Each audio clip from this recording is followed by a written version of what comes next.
Are you sold? Oh, I'm sold, 100%. This is delicious.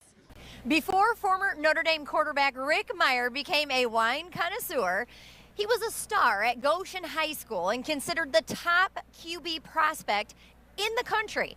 He went on to finish his career at Notre Dame as the career leader in touchdowns and was the second overall pick in the 1993 NFL Draft. I caught up with Rick at the launch party for his newest venture, Wines. Play like a champion today.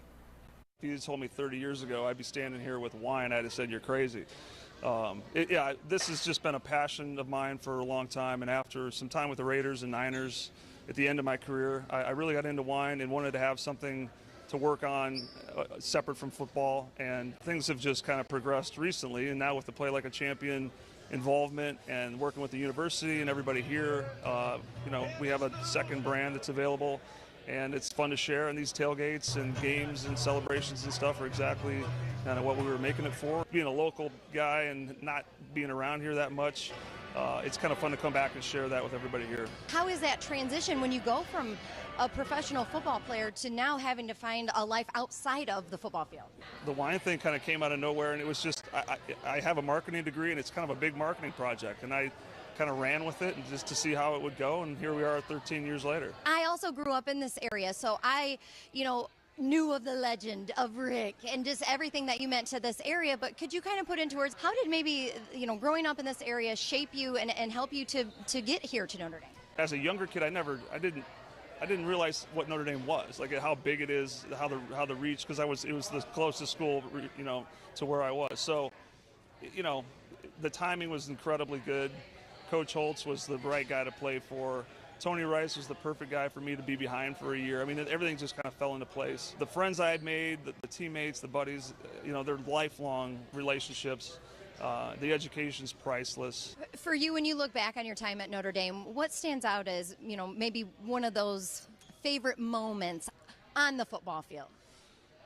I guess the Penn State game in the snow. I mean, it would have been great regardless of when it was in my time, but it was the last time on that field. So that was a memory with Jerome and Reggie and all those other guys making plays at the end.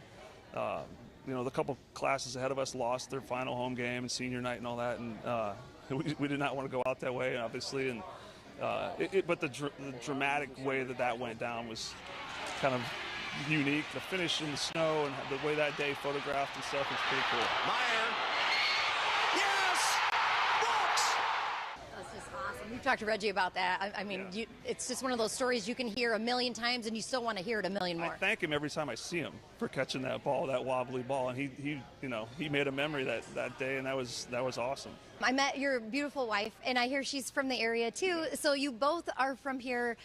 What is it like for you both to be able to come home and this be home?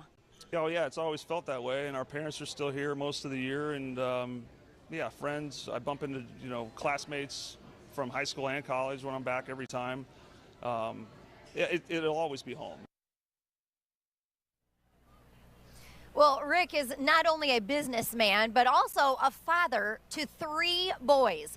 His oldest, Morrison, is a senior lacrosse player here at Notre Dame. Oliver is a sophomore lacrosse player at the University of Michigan, and his youngest, Charlie, is a highly touted high school quarterback who has offers already from Michigan and UCLA so far. So the Mirer boys definitely have some good genes. And if you would like to try to taste the new Play Like a Champion wine today, you can buy it online and at some local supermarkets. Rick made the Chardonnay for his former coach, Lou Holtz, but the cabernet also has special significance. That's my wife's favorite. My wife loved red wine. And so to memorize my wife, she would be embarrassed if because she was low-key. She's done one interview in her entire life because it had to do with cancer. But I wanted to memorize her, so I said, how about making up a brand of wine that we'll name it for Beth Holtz. I drink Chardonnay, but she loved red wine. We will have more from my sit-down conversation with legendary Irish coach Lou Holtz throughout the season. You can also rewatch this story and many more on our website at ABC57.com.